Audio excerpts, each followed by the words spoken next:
Journey to motherhood has been the most humbling experience of my life. Strong woman in the mud.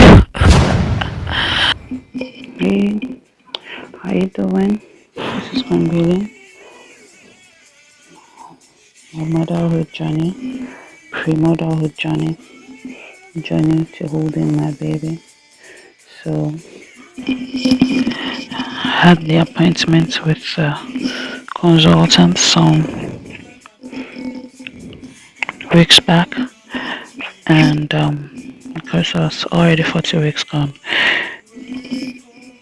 he recommended that I be scheduled for an induction. So that was going to be by um I think 8th of November. But I was apprehensive about it. I didn't like the fact that I was gonna force my baby out of the home. So I came that day, but I told them I wasn't ready for the induction. That I would like to try and wait for me to go into natural labor. And so they checked if I was dilating. Very uncomfortable. That was the first time. They putting the midwife was, you open your legs, put a finger in or two, and check how many centimeters dilated you are. And so they rebooked me for the induction for Saturday. Lucky me, I got a slot. So have actually taken longer. So that week was the week of all the expected delivery dates that were given both in Nigeria and the UK. The 5th came, nothing happened. 7th came, nothing happened. 9th came, nothing happened. 11th came, nothing happened. So I like, well, baby, I've tried for you. I've given you the opportunity to, descend and arrive by yourself. And so 12th of November, we checked into the hospital, with so much glee and joy and happiness, saying that, oh, by tomorrow 13th, we'll be out of here with our baby, Yemo. So they did, they inserted the first pill at around 7 p.m. on the 12th, and that was also a very painful process. The midwife comes with the lube and then inserts the drug into your vagina up in the cervix. And ideally, the rope, there's a rope, there's a long rope, and it's supposed to be dangling, from your private area so that this can easily be pulled out. But by 12 midnight, I was feeling so uncomfortable and I wasn't safe yapping. So by that time, another midwife had taken over the shift, and she noticed that baby's heart rate was fluctuating, would go down, go up, and I was in pain. So she said, Madam, I need to check if the propex, it's called the propex, was properly inserted. Oh, people of God, I saw heaven and came back because god damn, she's aggressive. Yes, I think she's probably from the Caribbean because she's black. I think she's got the Bob Marley kind of hair wrapped. She was very, very aggressive and huge. So she just, yeah. And then immediately I opened up. So she said, oh, it wasn't properly inserted. So the rope that was dangling, that was supposed to assist to help to pull the thing out properly, she stuck it all the way in. God, I screamed like I was gonna die. But then, after she did that, heart rate went normal and the pain actually stopped. So, the good, the bad, the ugly. So, I was hopeful that, after 24 hours, everything will go easy breezy. By the time it was, afternoon of the next day, Sunday, they had to remove the Propex like 3 or 4 hours early because baby's heart rate was just going up and it was go very low and then come back up. They were worried that because they already said that it's likely sometimes babies don't like this particular drug, so they react to it. It's supposed to help soften the cervix, so they had to remove it. So guess what? Another midwife had to insert and inside my head. You're counting, yeah? That's probably the fourth person. I wanted to die. That was so painful because that place was already sore because something was trying to soften it. Imagine trying to soften an unripe fruit. Yeah, yeah. So they brought it out, and then I was on the monitor for I think 3 hours, trying to read the baby's heart rate to be sure that everything is fine. And yeah, by 7 p.m. I was expecting the video. They said, "Oh, everything is fine," and then they were supposed to now like put me on the drug again. Insert another one because usually if it doesn't work after 24 hours, they're supposed to do another one for 48 hours, and then so. I waited, and then by 8 I was wondering what was going on, and then they said, "Oh, they are coming, that they will get right to it." They didn't come till 12 midnight. Yes, your guess is as good as mine.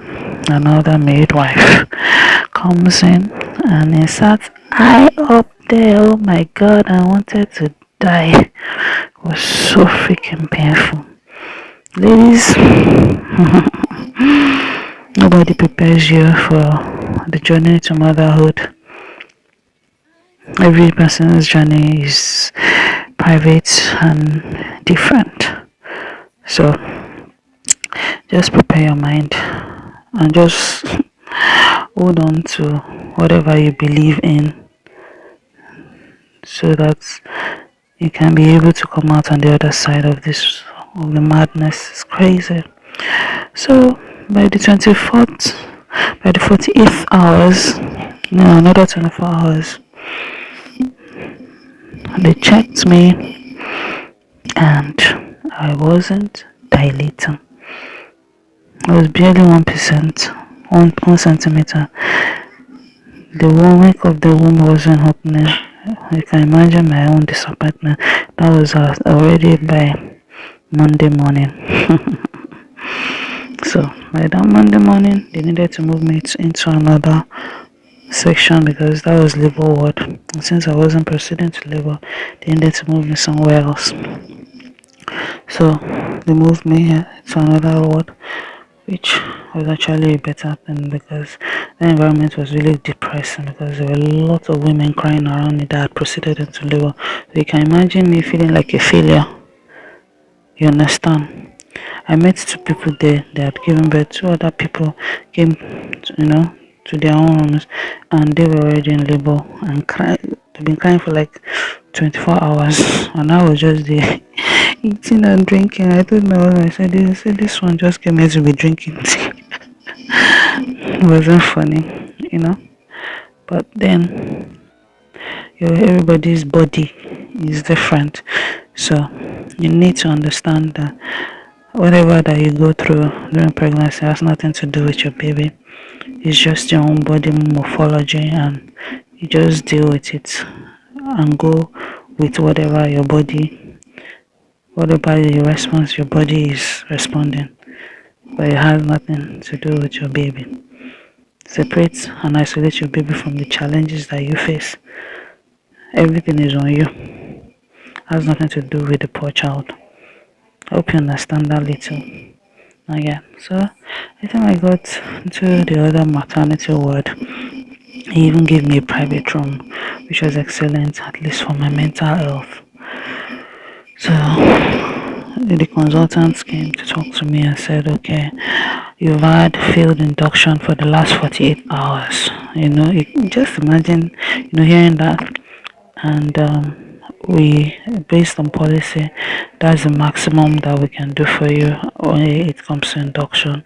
So we're going to observe you for another 24 hours to ascertain whether the drugs will take effect again, after it's been removed. Said okay, guys. I thought I was going into labor because man, I was in pain for the next 24 hours. My entire waistline was on fire. It was as if it had broken. Not that it wants to, it had broken. My everything down that area was just in pain. I thought I probably dilate. After 24 hours, they had to, within that period, after some couple of hours, they needed to give me a very strong pain relief codeine, and that actually did take the pain away. But man, I suffered after they had given me paracetamol twice. It wasn't doing anything. So around 3 a.m. was when the midwife came with the codeine, and because it needed to be prescribed by a doctor, and all the doctors were busy. Story of my life. And so they gave me the codeine and I felt better. So by the next day, I was Tuesday. So I was like, oh, okay. So since I've been in pain, you know, I can, and was crazy. I couldn't go to the toilet, and if I went, it was a lot of pain. So one of the fellow preggies, like I say, we're in same WhatsApp group, quite friendly. Said that, oh, if you're having lots of bowel movement, it's good. It means you are going into labor. So I was happy because by that time, I had gone to the restroom maybe 7 times, but that process was really painful. So the midwife came, and no, the midwife came to check up on me. They put me on the monitor, and then they said, oh, the doctor would come to check if you are dilated. Oh my god. So, on that Monday when they were going to remove the Profex, I think it stayed longer than necessary. So the midwife first, she said she was so busy. She said I should move myself, but my fingers couldn't get to my cervix. So I had to wait for her to come out. So she said, "Oh, I'm going to remove the Propex, but I'm not going to examine you." Like, what do you mean? So you can understand what was going on. She was going to remove inserts and remove the Propex, and they now wait for the female consultant to come and ascertain whether I was dilating. Double whammy. So the consultant eventually came and did insert. Of course, I wanted to die. By that time, I was done. When they say you are done, I was like, please let me just, I don't even know again. I was like, if checking the cervix is this painful, then what will happen by the time the head of the baby is even descending this canal? I hope I won't pass out. All of that was going through my mind. And so Tuesday, they had observed me for 24 hours, and they now had to check again for the dilation. So the consultant came and checked again, and my womb was still, the neck of the womb was still sealed. My body refused to move. At that moment, they said, "Madam, as it is now, we would have to schedule you for a cesarean session." Hey. It was as if I received a death sentence, because in my life I said, God, please, I don't ever want to be caught up on. But then I was faced with the reality. Oh, look, it's either you go through with this or you go home.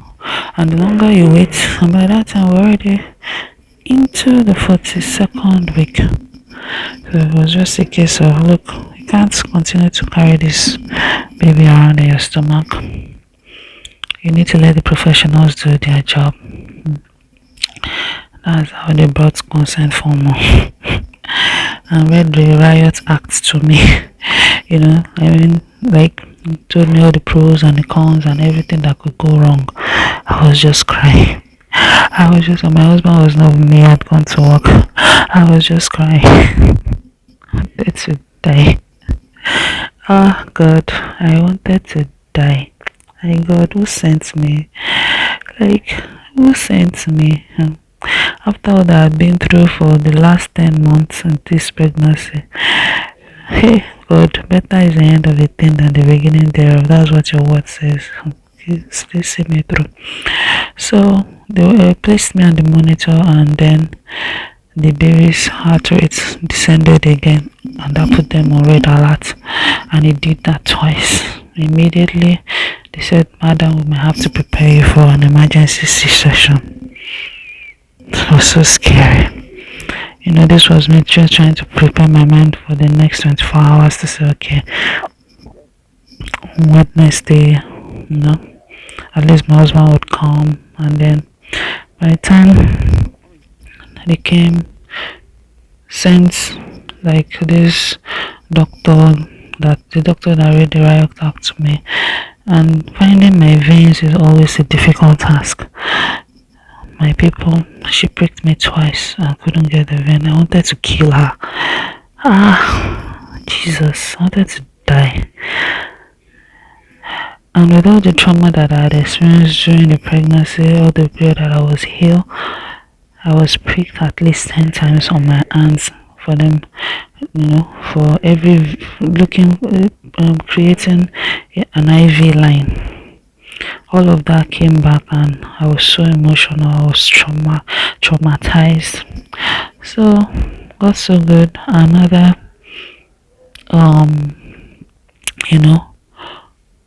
doctor came, who obviously knew what she was doing. She used a technique of me squeezing her hand, to see my veins pop up. She was able to get the vein, and bam, she put it in, and all my sorrows came to an end. But at least she knew what she was doing. But guess what, guys? I was still wailing. She was like, I said, no, I'm just tired. I want to go home. Guys, pregnancy was the most, journey to motherhood has been the most humbling experience of my life. Strong woman in the mud. So immediately they all left, I called my husband and I was just crying. The poor guy at work was wondering what's going on. I was just crying. He said, babe, just tell me what's going on. I told him they might decide to do the C-section. I told him, from now, they pricked me 3 times. They've been going to my vagina. It's so painful. Poor guy. But talking to him always calms me down. And he said, don't worry, just keep me posted. If at all it all descends into chaos and they decide to carry out the CS, just tell them to call me. Whatever I'm doing here, I'll be there. And that just sort of calmed me down. And I was on the monitor for the rest of the day, and baby's heart was normal. So my baby was just playing Maradona. Even everybody ran for their money. And by the next two, they said, first thing Wednesday morning they would carry out the C-section, and that's from 3 a.m. I should not take any liquid or eat anything. By that time, I had settled scores with God, saying, God, if it is your will, I'll go through it. If it is not, all of this waiting 24 hours is supposed to help my body going to labor. Abi? That's by morning, my body, everything was still intact. They said, maybe they should try. I said, no, just leave my cervix, so just leave it. Because even if it ripens, I don't think I'm ready to push anything as I am right now. And so I was waiting. The waiting game began because I wasn't shadowed, and it was no longer like an emergency, because baby's heart rate was still normal. And fortunately or unfortunately, there were lots of emergencies that morning.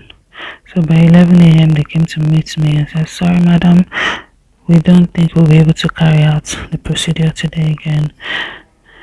So we will let you know when we will be able to do it tomorrow." I was devastated, like, hey, okay. My thought was that, okay, maybe God is still trying to help my body to go into labor. you know. And so they said I could eat. So at least I was relieved because I was already hungry, feeling real tired, and my husband was there. And started waiting again. And meanwhile, on that Tuesday, when they thought they were going to do the emergency, they had already given me the operating theater, the theater room gown, and told me to go and wash with the surgical soap. They had prepped me as in anything that happens by they cut you open. Very savage. So by the evening of the Wednesday, the consultants came, and I think a few other people.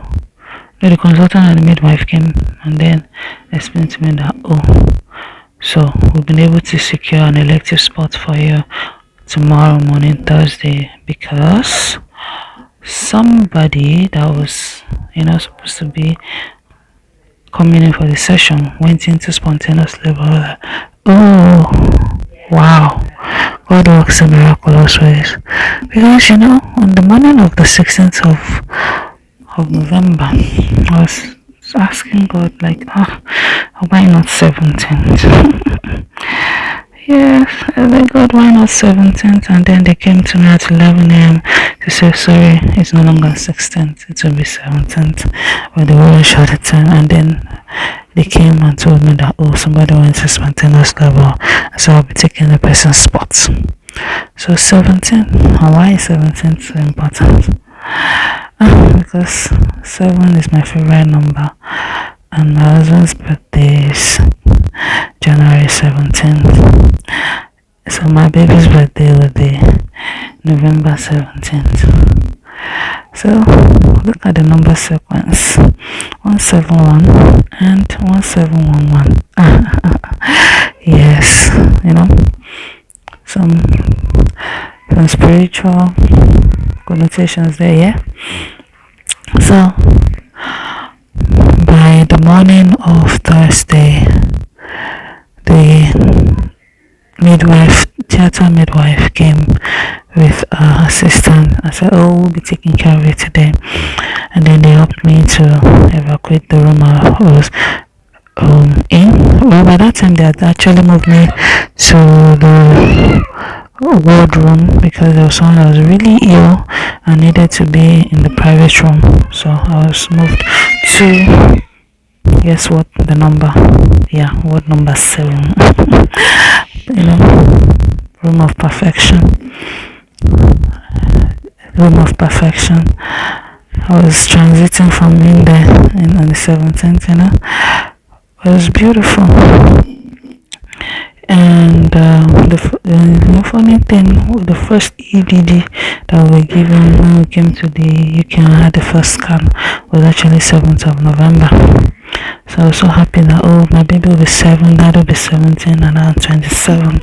Isn't that wonderful? I didn't know that baby was going to have to wait another 10 days for 17 to actually be 17 with daddy. So got to the theater, and then had to call my husband, like, start coming on. What you bring me to theater? This is scary. And then there's like a team of 10 people that will be doing one thing or the other for you in the theater room. So each of them were coming to talk to me. The craziest one was the anesthesiologist, whatever, you understand what I mean. And By the time it was done with me, I was just crying. Everything was so scary. No, nobody prepares you for it. Don't let me even curse people that say trash about, oh, they couldn't push. You went for CS. Don't let me say it will not be well with your mouth, because it's until you go through it that you know what women go through. The plan, from the beginning was, I'm gonna push my baby. Body did not respond. It was between the devil and the deep blue sea, and what would you do at that moment? The professionals will tell you need to be alive, your baby needs to be alive. And the longer it stays in your tummy, the less oxygen and room that it has in there.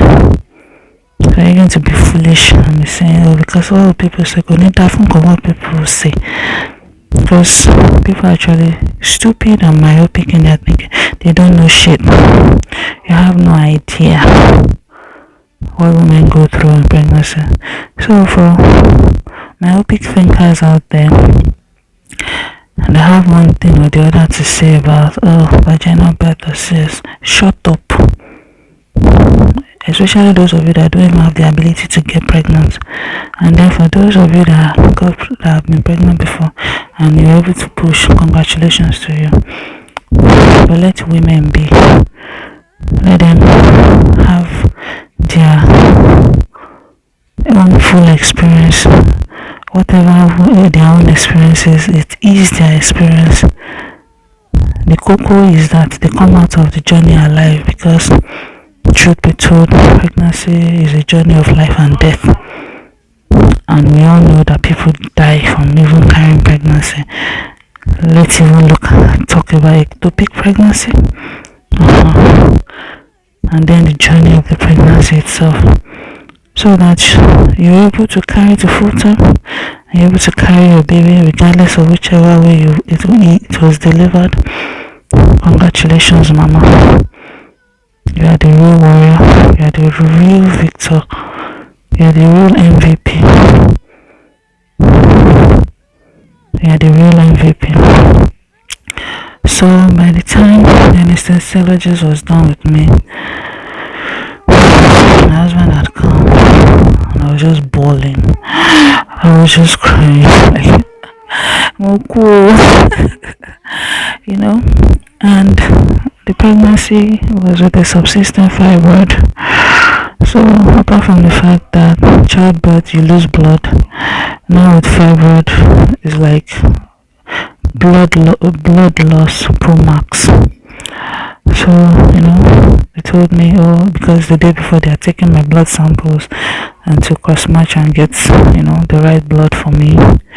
So they had gotten ready 6 pints of blood. They were waiting for that is the good thing about advanced countries. They will prepare for the worst case scenarios, and so the chief surgeon, was the one that was going to perform the operation. So at least that gave me some peace of mind that, okay, it is the best of the best that I'm getting. It was an elderly man, Dr. Mustafa, an Indian. So he came to meet me, he said, young lady, is this your first pregnancy? I said, yes. So your first baby? Oh, yes. Why are you doing this? Because it was one that told them to induce me in the first place. And then, he's seeing me for cesarean. I said, well, that's because it's a large fibroid. It was, after discovering that I was pregnant, I discovered that like 9 weeks into the pregnancy, I was feeling some movement, and then my tummy was unusually big. So I wasn't even sure what was going on. And then I was given the bombshell.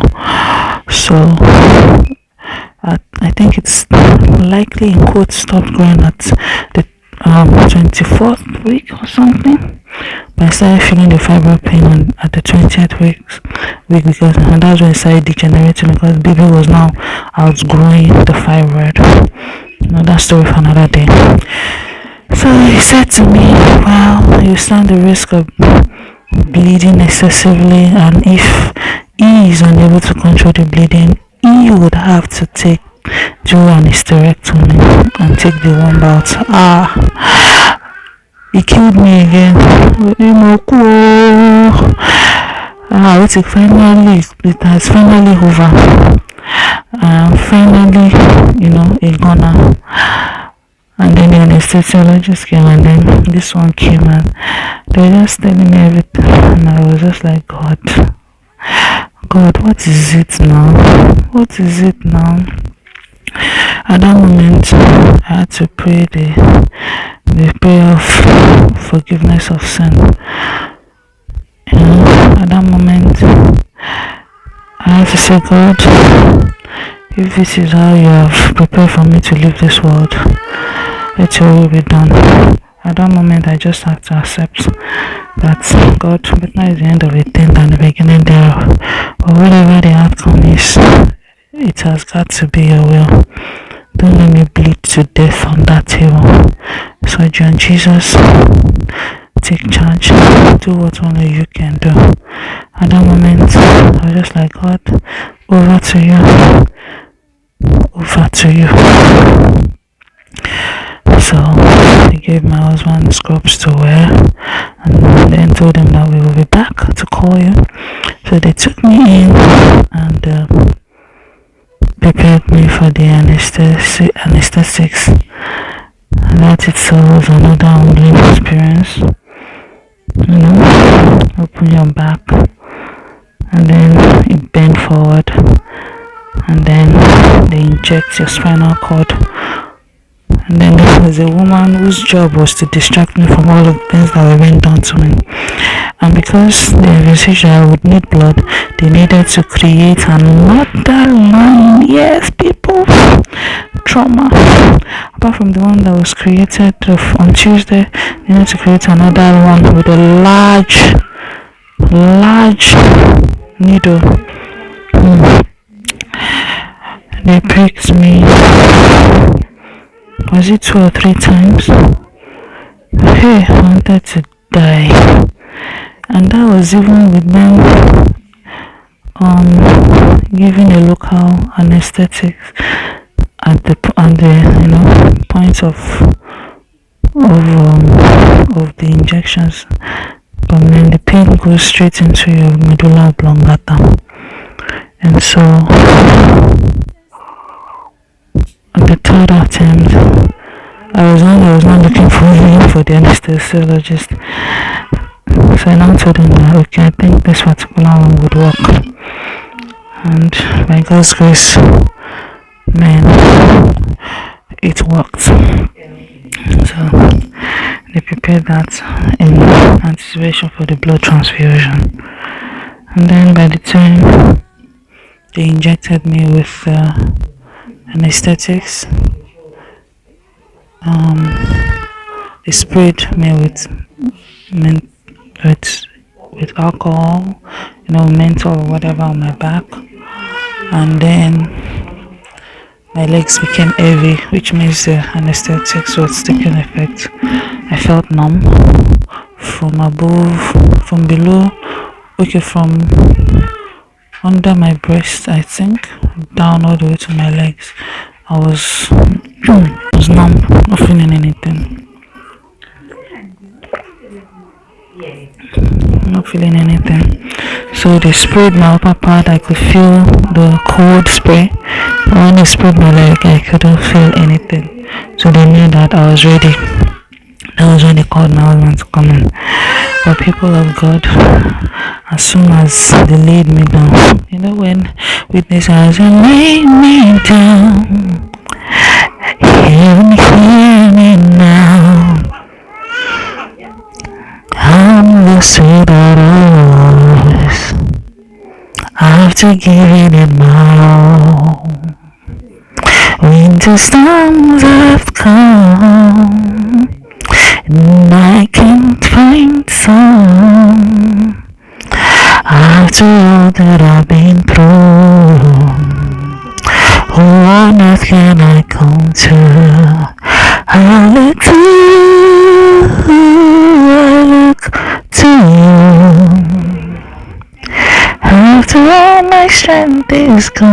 In you I can be strong. I look to you. I look to you. I know you can hear your baby in the background. That's not my baby. It's my neighbor's baby. Yes. At the time of recording this, I was still at the hospital. My baby is still fast asleep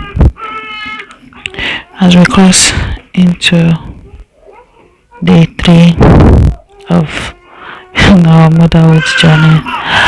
And so, as they laid me down on the bed to be cut open, oh God, I went into a frenzy. I was hyperventilating. I felt sick. You know that when your eyes start to turn and then you pass out. That was exactly how I was feeling. I couldn't breathe. I wanted to die.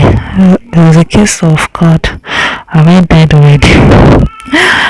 And thank God they were professionals and they knew what they were doing. So I heard them talking about a gas. I think it was laughing gas. And as soon as it was placed on me, I started to calm down. And then things was changed to oxygen, but I was able to calm down. My blood pressure was able to calm down, and then they started. I was feeling the pulling and the tugging, the boo boo boo, but I wasn't feeling any pain. And I just kept looking into my husband's eye that, baby, is this it? And then all of a sudden, I heard the most beautiful cry in the world. And then I started smiling and crying at the same time. And then, just seconds before that, they told my husband, oh, baby's about to come out, bring your phone to record his entrance. And I heard the shrilled cry, and oh my God, finally I can hear his voice, not just his heartbeat. God, you're wonderful. God, you're wonderful. And they brought him to show me his face. Look at your baby. And I saw his beautiful face, with head full of hair. And then the other said, oh, she's smiling now, that's good. I'm like, yes. As they sewed me back.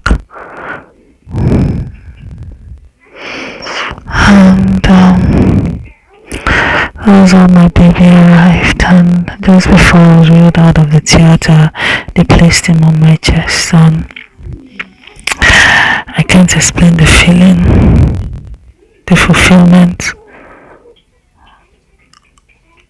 of this human being growing inside you for over 10 months. And then you finally meet them. A whole human being, people of God. A whole freaking human being. With everything complete. Sheer perfection. I couldn't even believe the miracle that I was holding in my hands. It was the most beautiful thing. So I was wheeled into recovery. They were monitoring us. And before they now took me to the ward where I would be taken care of by midwives, So, yeah, it was in the theater that they inserted the catheter after numbing my body. So that was when the catheter was placed, and then it was going to be removed as one of the tests to see that my organs were still functioning properly. I mean, the ability to urinate. So, that's the journey that has brought us here. The journey that delivered Ibukun Divine Holy Eden. I say a strong woman in the mud. I couldn't wrap my head around it, the fact that people actually go through this in a country like Nigeria. my God, if I'm this scared in the midst of people that are supposedly professional, the best in the field, I would just probably just say, please, let this pregnancy stay, for as long as it wants to stay, but I don't think I want to be caught up on in Nigeria. You understand? Man, it was the most scary, most unbelievable experience of my life. Nothing has ever threatened my existence as much as pregnancy did. But here I am. I'm a mom. I have a son. And it could only have been God. Because it is a precious gift. Undeserving gift, it's a gift that only God can decide that, okay, I just give you. Not because you deserve it. Because what does it cost to create a human being? That's the most valuable treasure on earth. That's the most expensive. That's the highest of God's creation. God decided to give me. So that was the journey to the beginning of motherhood. There's a case of 7 days hostage situation in the hospital. We held us down and kept changing dates till it was 17th. And guess what? The splitting image of his father. So I can't even fight it. It's just amazing. Thank you for listening. Until next time. This is Queen on my motherhood journey. Thank you.